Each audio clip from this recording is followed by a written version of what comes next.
حکومت نے انسداد ریپ کے قانون کے مسودے کو حتمی شکل دے دی۔ خصوصی عدالتوں کی تشکیل سے تیز رفتار اور مؤثر پروسیکیوشن بل میں شامل ہیں۔ تفصیلات کے مطابق وزیر اعظم کے مشیر برائے داخلہ اور احتساب شہزاد اکبر نے سماجی رابطے کی ویب سائٹ ٹویٹر پر اپنے پیغام میں کہا کہ وزیر اعظم کی ہدایات کے مطابق انسداد ریپ کے قانون کے مسودے کو حتمی شکل دے دی گئی ہے۔ اینٹی ریپ بل کا مقصد متاثرین کا تحفظ اور ملزمان کا ریکارڈ رکھنا ہے۔ خصوصی عدالتوں کی تشکیل سے تیز رفتار اور مؤثر پروسیکیوشن بل میں شامل ہے۔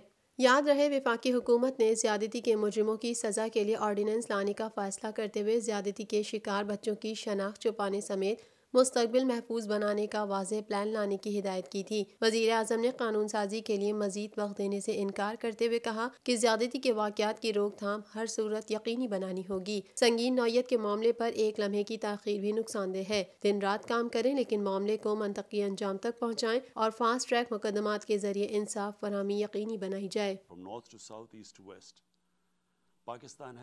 پاکستان بھر میں نمائندگان کا وسیع نیٹ ورک، ہر خبر جاننے کے لیے دیکھتے رہیے TNN TV۔